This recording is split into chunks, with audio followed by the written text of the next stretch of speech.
नमस्कार। कोरोना महामारी से जंग जारी है और भारत नई कार्य संस्कृति का नेतृत्व कर पूरी दुनिया को राह दिखा सकता है।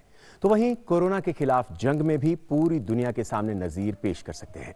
कोरोना के खिलाफ विश्वव्यापी जंग में भारत लगातार कड़े कदम उठा रहा है और जमीनी स्तर पर इसका असर भी नजर आ रहा है। लेकिन स्थिति की गंभीरता से लेना है और ये बेहद जरूरी है और इसलिए कोरोना पर हम लगातार नजर बनाए हुए हैं। मैं हूं तेजिंदर सिंह और सबसे पहले देखते हैं फास्ट न्यूज। अंतर्राष्ट्रीय पृथ्वी दिवस पर प्रधानमंत्री नरेंद्र मोदी ने की प्रदूषण रहित स्वच्छ धरती के लिए प्रतिबद्ध होने का आह्वान। आज के दिन कोरोना योद्धाओं की सेवा और बलिदान को सलाम करने की भी की अपील।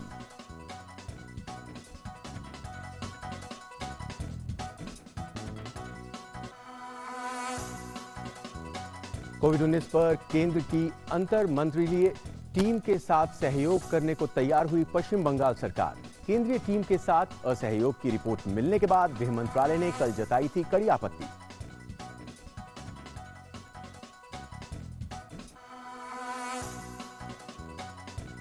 लॉकडाउन के दौरान ग्रीन जोन के लिए केंद्र सरकार ने दी कुछ और छूट। कृषि, बागवानी, बीज से जुड़े उत्पाद केंद्र खोलने को मंजूरी।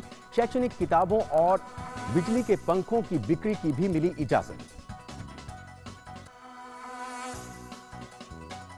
भारत में कोविड-19 के कुल 15,474 सक्रिय मामले, 3,859 मरीजों को इलाज के बाद मिली छुट्टी, 640 मरीजों की मौत।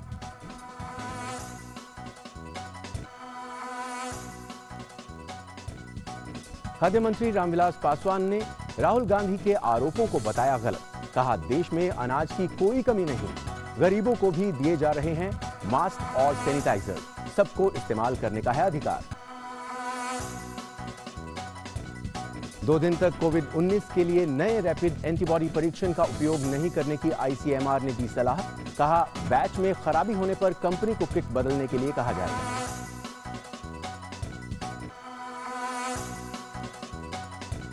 कोरोना का फैलाव रोकने के लिए अगले आदेश तक दिल्ली यूपी बॉर्डर पूरी तरह सील, अधिकृत पास दिखाकर ही सीमा पार करने की अनुमति।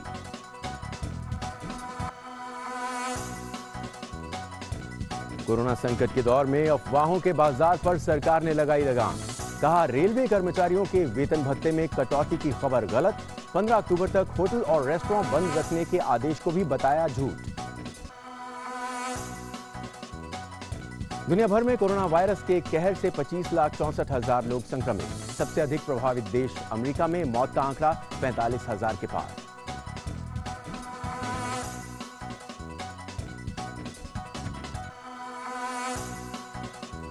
और रूस में 52,700 से अधिक लोग कोरोना वायरस की चपेट में। सिंगापुर में 1 जून तक बढ़ाया गया लॉकडाउन। फ्रांस में मृतकों की संख्या 20,700 के पार।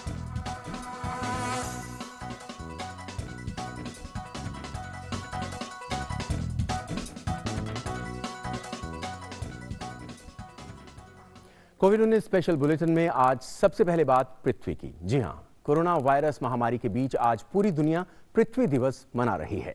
इस बार दुनिया 50वां पृथ्वी दिवस मना रही है।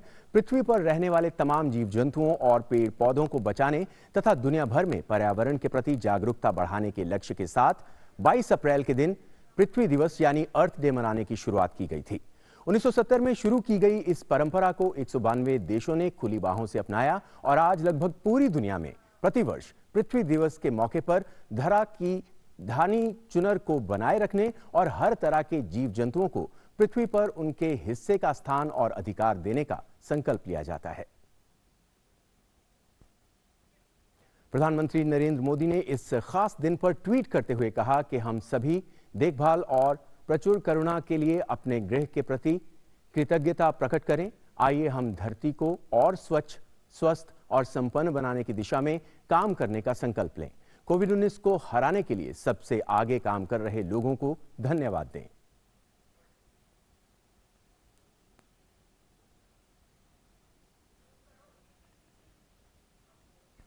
और पर्यावरण मंत्री प्रकाश जावड़ेकर ने पृथ्वी दिवस पर ट्वीट के जरिए महात्मा गांधी के कथन को याद किया, जिसमें बापू ने कहा था कि पृथ्वी सभी मनुष्यों की जरूरतें पूरी करने के लिए पर्याप्त संसाधन प्रदान करती है, लेकिन लालच पूरा करने के लिए नहीं।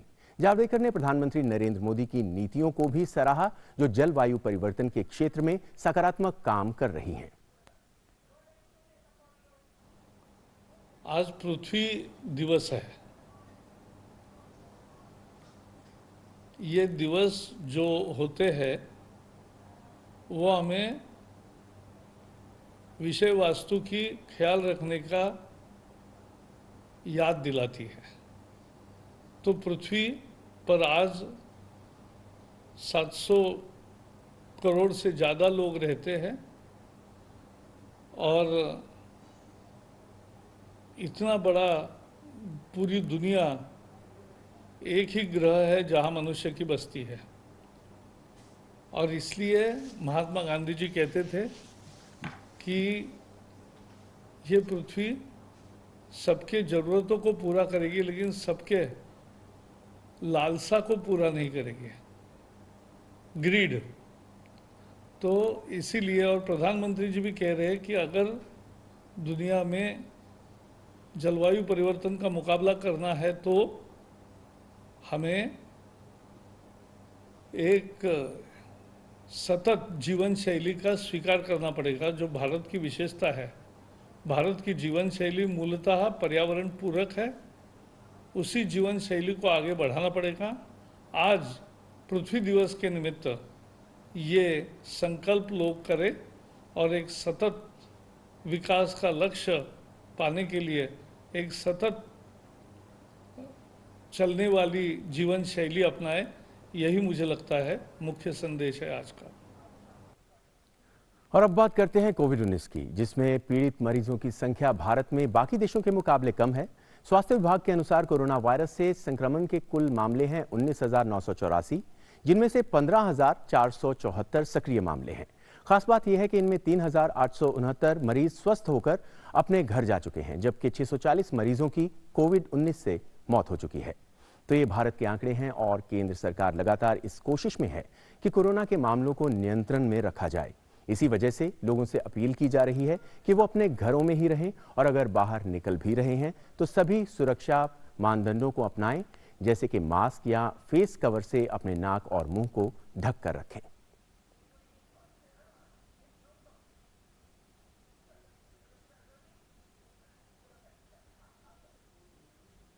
कोरोना वायरस प्रभावित इलाकों के आंकलन के लिए केंद्र सरकार ने जमीनी हकीकत का पता लगाने के लिए 6 राज्यों में केंद्रीय टीम भेजी है, जिनमें मध्य प्रदेश, राजस्थान, उत्तर प्रदेश, बिहार और पश्चिम बंगाल जैसे राज्य शामिल हैं।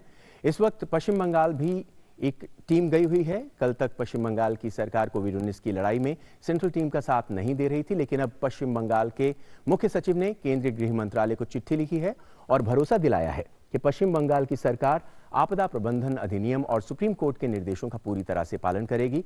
पश्चिम बंगाल के इस फैसले का गृह मंत्रालय ने स्वागत किया है। दरअसल गृह मंत्रालय ने पश्चिम बंगाल में कोविड-19 के बारे में स्थिति का जायजा लेने के लिए इंटर मिनिस्ट्रियल केंद्रीय टीम की स्थापना की है, जिसे पिछले दिनों पश्चिम बंगाल की सरकार से कोई सहयोग नहीं मिल रहा था, जिसके बाद गृह मंत्रालय की ओर से इस संबंध में पश्चिम बंगाल की सरकार को एक चिट्ठी लिखकर सहयोग के लिए कहा गया, जिसके बाद राज्य सरकार का ये ताजा रुख सामने आया है।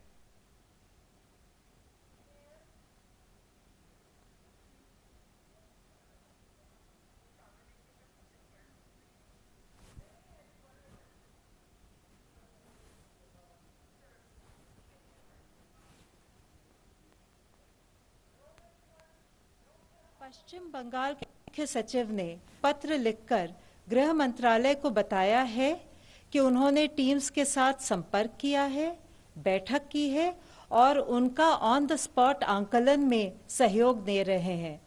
उन्होंने आश्वासन दिया है कि वे आपदा प्रबंधन अधिनियम के तहत पारित आदेश एवं माननीय सर्वोच्च न्यायालय के निर्देशों का पालन करेंगे। गृह मंत्रालय पश्चिम बंगाल सरकार के निर्णय का स्वागत करता है। गृह मंत्रालय ने लॉकडाउन के इस दूसरे चरण में ग्रीन जोन के लिए, यानी जहां पिछले 14 दिनों में कोरोना वायरस का प्रभाव दिखाई नहीं दिया है, वहां कुछ और गतिविधियों में छूट दी है। इसके तहत कृषि और बागवानी से जुड़े शोध केंद्र, बीजों और बागवानी से जुड़े उत्पादों की जांच केंद्र को मंजूरी दी गई है। शैक्षणिक किताबों और बिजली के पंखों की बिक्री की इजाजत दी गई है। इसके अलावा मधुमक्खियों का छत्ता, शहद और इस तरह के अन्य उत्पादों को राज्य के भीतर या एक से दूसरे राज्य में ले जाने की भी अनुमति दी गई है। नए दिशा निर्देशों में स्कूली बच्चों की किताब और इलेक्ट्रिक पंखों की दुकानों को खोलने की इजाजत दी गई है। गृह मंत्रालय ने भारतीय बंदरगाहों पर भारतीय नाविकों को आने जाने के लिए भी एसओपी यानी स्टैंडर्ड ऑपरेटिंग प्रोसीजर्स जारी किए हैं। इधर कई राज्यों ने किताब की दुकानों को कोरोना संक्रमण के मद्देनजर बंद रखने का आदेश जारी किया है। केंद्र सरकार पहले ही स्पष्ट कर चुकी है कि इस संक्रमण के फैलने के मद्देनजर राज्य सरकार और सख्ती कर सकती है, लेकिन नियमों में ढील नहीं दे सकती।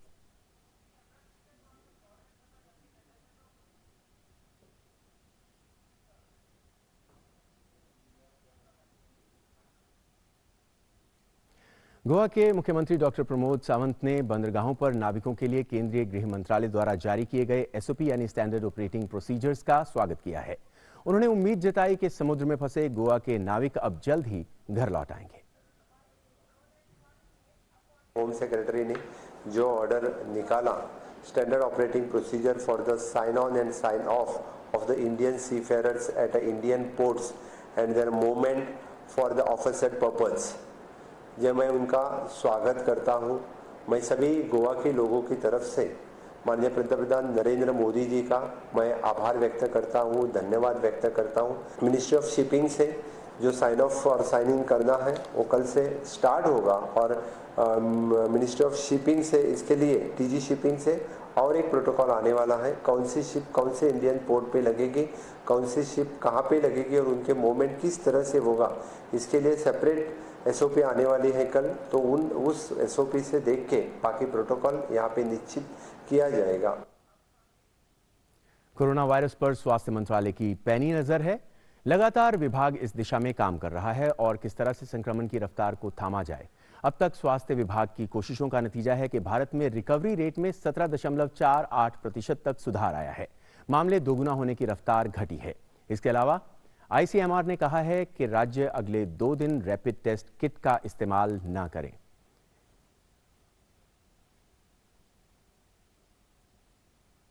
एचआरडी मिनिस्ट्री ने बनाई 2 वेब पोर्टल।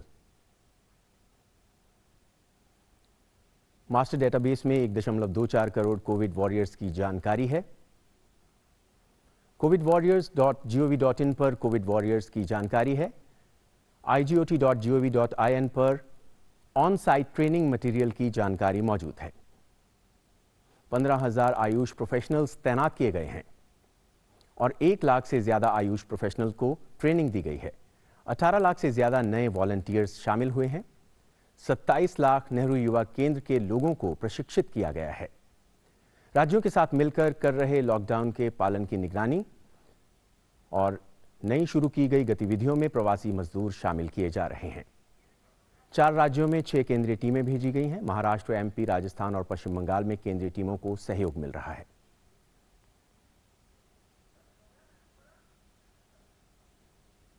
कोरोना के खिलाफ लड़ाई के दौरान भी अफवाहों का बाजार लगातार गर्म है।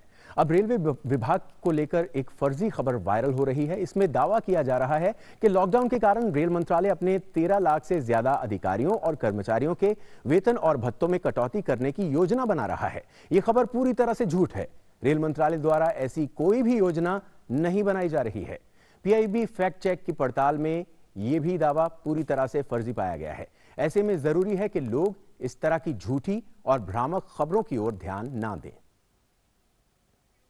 इसी तरह से सोशल मीडिया पर एक और खबर वायरल हो रही है, जिसमें कहा जा रहा है कि कोरोना महामारी के कारण सरकार ने देश के सभी होटल और रेस्टोरेंट को 15 अक्टूबर 2020 तक बंद रखने का आदेश दिया है, जबकि दावे के उलट हकीकत यह है कि सरकार ने इस तरह का कोई भी आदेश नहीं दिया है। इसकी पुष्टि प्रेस इंफॉर्मेशन ब्यूरो की तरफ से भी की गई है। पीआईबी फैक्ट चेक ने इस खबर की पड़ताल करके बताया कि पर्यटन मंत्रालय की तरफ से ऐसा कोई भी आदेश नहीं दिया गया है और सोशल मीडिया पर वायरल हो रहा यह दावा बिल्कुल गलत है। केंद्रीय स्वास्थ्य मंत्री डॉक्टर हर्षवर्धन ने कोरोना महामारी के बारे में सही समय पर सही जानकारी उपलब्ध कराने के लिए कोविड इंडिया सेवा का शुभारंभ किया है। ट्विटर पर बनाए गए इस आधिकारिक ट्विटर हैंडल की सहायता से महामारी के दौरान लाखों भारतीयों से सीधा संवाद किया जा सकेगा। इसके माध्यम से लोग अपने सवाल @COVID India सेवा ट्विटर हैंडल पर पूछ सकते हैं और लगभग तुरंत जवाब पा सकते हैं। इस पहल का लक्ष्य बड़े पैमाने पर विशेष रूप से कोविड-19 महामारी जैसी संकटपूर्ण स्थितियों में पारदर्शिता ई शासन प्रणाली को मजबूत बनाना है।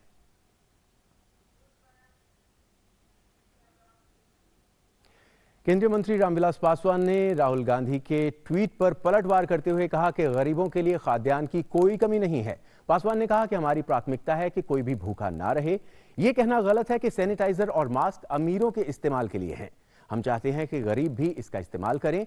आर्थिक रूप से कमजोर लोगों को भोजन और मास्क उपलब्ध कराए जा रहे हैं।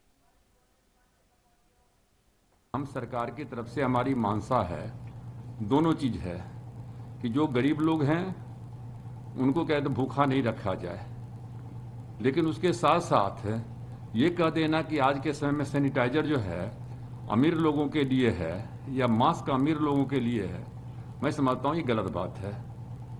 हम तो चाहते हैं कि इतना सैनिटाइजर हो जाए कि हम हर गरीब को क्या कहते हैं उसका लाभ क्या कहते हैं कि ले सके और इस वायरस से बचे, और मास्क का क्या कहते हैं कि हर घर में क्या कहते हैं कि प्रयोग हो। और अब बात करते हैं कोरोना के खिलाफ ग्राउंड जीरो स्थिति की।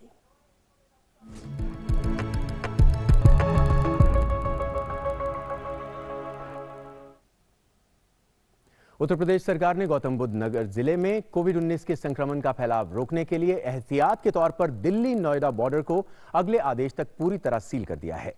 गौतम बुद्ध नगर के जिला मजिस्ट्रेट की ओर से जारी आदेश में कहा गया है कि यह फैसला जिले के स्वास्थ्य विभाग की सलाह पर किया गया है।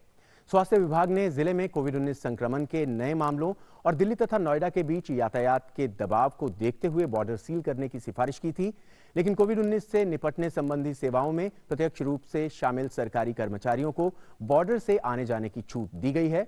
इसके लिए उन्हें अधिकृत अधिकारियों की ओर से जारी किए गए वैध पास दिखाने होंगे।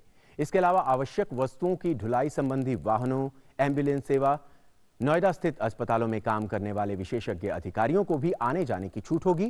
केंद्र सरकार के उपसचिव और उससे ऊपर रैंक के अधिकारी गृह मंत्रालय द्वारा जारी पहचान पत्र दिखाकर आ जा सकेंगे। मीडिया कर्मियों को भी छूट दी गई है। इसके लिए उन्हें गौतम बुद्ध नगर के अपर पुलिस आयुक्त अथवा जिला सूचना अधिकारी द्वारा जारी वैध पास दिखाना होगा। नोएडा में काम करने वाले मीडिया कर्मियों की सुविधा के लिए पहचान पत्र स्वीकार करने की पुरानी पद्धति आज तक लागू रहेगी। ये छूट केवल मीडिया कर्मियों के लिए होगी।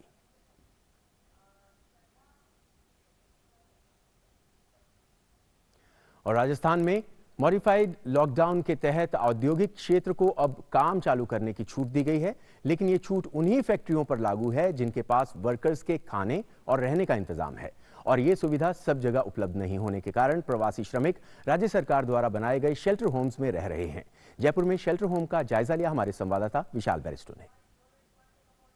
जयपुर के पानीगेट इलाके में बने एक शेल्टर होम पर मौजूद हूँ और यहाँ पर 42 जो अदर स्टेट्स के मजदूर हैं वो उनको यहाँ पर रखा गया है। यहाँ के इंचार्ज से हम सबसे पहले बात करते हैं। ये जो है मॉडिफाइड लॉकडाउन स्टार्ट हो गया है, अभी भी ये मजदूर यहाँ पर क्यों है? क्या इनके ओनर्स इनको बुला नहीं रहे? इनके ओनर्स एडमिनिस्ट्रेशन से कॉन्टेक्ट करेंगे। हमने भी कोशिश की है। हाँ, जैसे आज हमने 13 आदमियों को जो राजस्थान के थे उनको तो उनके डेस्टिनेशन के लिए रवाना कर दिया। हाँ, रोडवेज की बस से गए और इन लोगों के लिए भी कोशिश चल रही है। मैंने भी बात की थी इनके ओनर से। ओनर्स कह रहे हैं हमको 1-2 दिन का टाइम दो, हम आपको नहीं करते हैं। ये बताइए कहाँ के रहने वाले हैं आप? उत्तर प्रदेश जिला बलरामपुर से। तो क्या करते हैं आप? मैं टाटा मोटर्स में मैकेनिक। आपके कुछ कांटेक्ट हुआ है अपने मालिक से कि आप वहाँ जाना चाहेंगे? कांटेक्ट हुआ तो बोले अभी नहीं खुल रहा है, अभी रुकने के लिए बोला है। आप लोग ने कुछ बातचीत करी है अपने ओनर से? मैं तो बात अपने मालिकों से कुछ बात की है? नहीं किया था सर। वो क्या बोल रहे हैं अभी? मैं तो घर पे जाना चाहता हूँ। जैसे कि आपने सुना, अभी मॉडिफाइड लॉकडाउन राजस्थान में इंट्रोड्यूस हो गया है और सरकार के क्लियर इंस्ट्रक्शंस हैं कि आप जो भी फैक्ट्री ओनर्स हैं अगर वो इनके रहने खाने का इंतजाम करें तो ये लोग जा सकते हैं, लेकिन इनमें से कुछ लोग तैयार नहीं हैं। कुछ जो फैक्ट्री मालिक है उनके पास ये व्यवस्था नहीं है। विशाल बैरिस्टो, डीडी न्यूज, जयपुर। और हिमाचल प्रदेश के शिमला और बिलासपुर जिले के निवासियों को किसान सम्मान योजना के तहत निर्धारित राशि समय समय पर उनके खाते में जा रही है। कोरोना संक्रमण के वक्त उन्हें इससे काफी फायदा हो रहा है। हमारे लिए जो है ये मतलब सरकार ने एक जो किसान निधि की जो स्कीम चलाई है उसके अतिरिक्त तो हमें उन्होंने काफ़ी सहायता करनी हुई है और वो अपनी सहायता इस कोरोना बीमारी उसमें महामारी के उसमें भी हमारी हेल्प करते जा रहे हैं। तो हमारा 2,000 रुपये जो है वो हर मतलब समय समय पर देते जा रहे हैं। मुझे प्रधानमंत्री सम्मान निधि का जो मैं बेनिफिशरी हूँ और मेरे खाते में 2,000 रुपये की किस्त आ चुकी है, जिससे लॉकडाउन की स्थिति में आजकल मैं अपने घर परिवार का पालन पोषण इसे कर रहा हूं। प्रधानमंत्री उज्ज्वला योजना के तहत जम्मू कश्मीर के गांदरबल में भी वहां के गरीब लोगों को नियमित रूप से घरेलू गैस की आपूर्ति हो रही है। इसके लिए वहां के लोगों ने सरकार का आभार जताया। बहुत बहुत शुक्रिया मोदी जी का और हमारी गवर्नमेंट का, जो हमारे घर में आते हैं, देखते हैं रोजगार है किसी के घर में या नहीं है, हमारे काम आते हैं। इस वक्त में जिस वक्त में कोई किसी के काम नहीं आता है, गवर्नमेंट हमारी सुविधा करती। और कोविड-19 के प्रकोप के बीच भी राज्यों से अच्छी खबरें भी आ रही हैं, देखते हैं।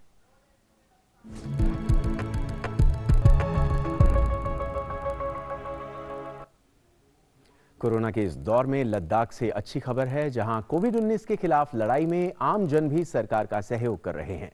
लद्दाख में कोरोना के 14 मरीज ठीक हो गए हैं और 4 का इलाज चल रहा है। इसके अलावा इस क्षेत्र में पिछले 1 सप्ताह से कोई नया मामला भी दर्ज नहीं हुआ है। कोरोना महामारी के खिलाफ लड़ाई में हर व्यक्ति सरकार के साथ खड़ा नजर आ रहा है।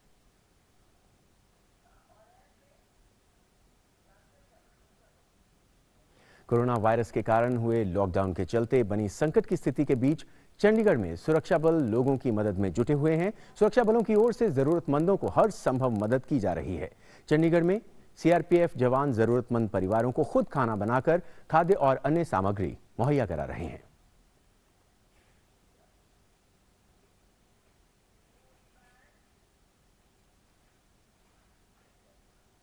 और आइए अब देखते हैं दुनिया भर में क्या है कोरोना से हाल।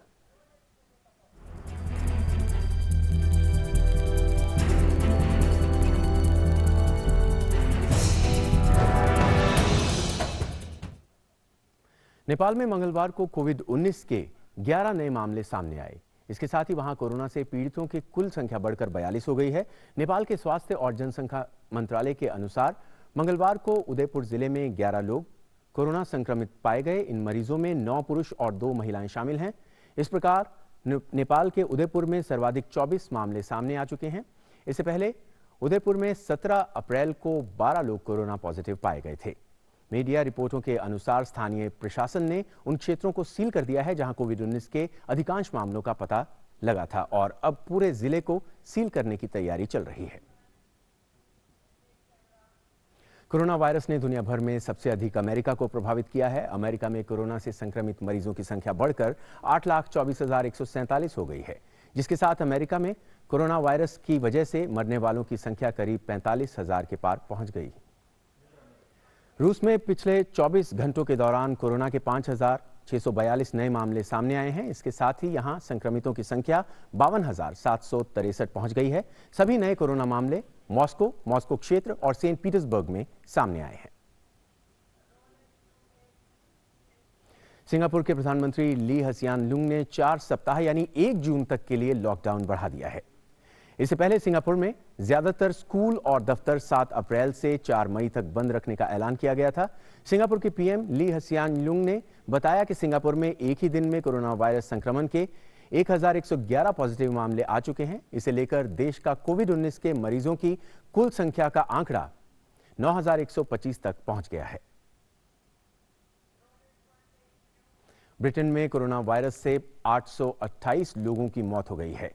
इसके साथ ही देश में इस महामारी से मरने वालों की संख्या 17,337 हो गई है और कुल संख्या बढ़कर 1,30,172 हो गई है।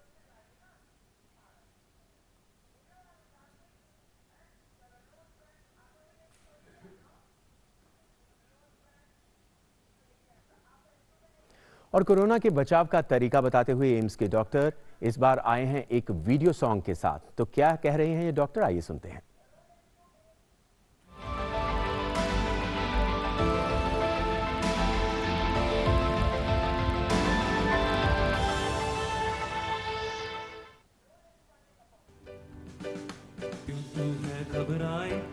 चिंता तुझे सताए, क्यों तू है घबराए, काहे चिंता तुझे सताए। तू कमाल है बेमिसाल, हमें तुम पे नाज है भाई, काहे घबराए, क्यों तू है घबराए, काहे चिंता तुझे सताए। तू कमाल है बेमिसाल, हमें तुम पे नाज है भाई, काहे घबराए। रखो थोड़ी तुम दूरी, हैंड वॉशिंग भी है जरूरी, और PPE के इस्तेमाल से करेंगे जीत भी पूरी। सुन सुन सुन अरे भाई सुन, जानो इसके कई सारे गुण। सुन सुन सुन अरे भाई सुन, जानो इसके कई सारे गुण। ना कम करे ना ज्यादा, बस सही PP डाल के जाए, काहे घबराए, काहे घबराए। घर वालों की अब चिंता दिन रात तुझे सताए, कोरोना तो मिट जाएगा उनको तू दे समझाए। अरे सुन सुन सुन सिस्टर सुन, सुन सुन डॉक्टर बाबू सुन, सुन सुन सुन सिस्टर सुन, सुन सुन डॉक्टर बाबू सुन। और जरूरी एक बात है सुन, सही तरीके से PPE पहन के जंग पे जाए, काहे घबराए, काहे घबराए। तो कोरोना वॉरियर्स, ये डॉक्टर्स, ये स्वास्थ्य कर्मी न केवल कोरोना के खिलाफ जंग लड़ रहे हैं हॉस्पिटल्स में, बल्कि लोगों को भी जागरूक करने का एक शानदार तरीका इन्होंने ढूंढा है। तो आपसे यही कहेंगे कि घर में रहिए, खुद की सुरक्षा के लिए ही नहीं बल्कि सभी की सुरक्षा के लिए अपने आप को स्वस्थ रखें, साफ रखें, और अगर ज़रूरत नहीं है तो घर से बाहर ना निकलें और अफवाहों से बचें। सावधानी ही बचाव है। दीजिए इजाज़त, नमस्कार।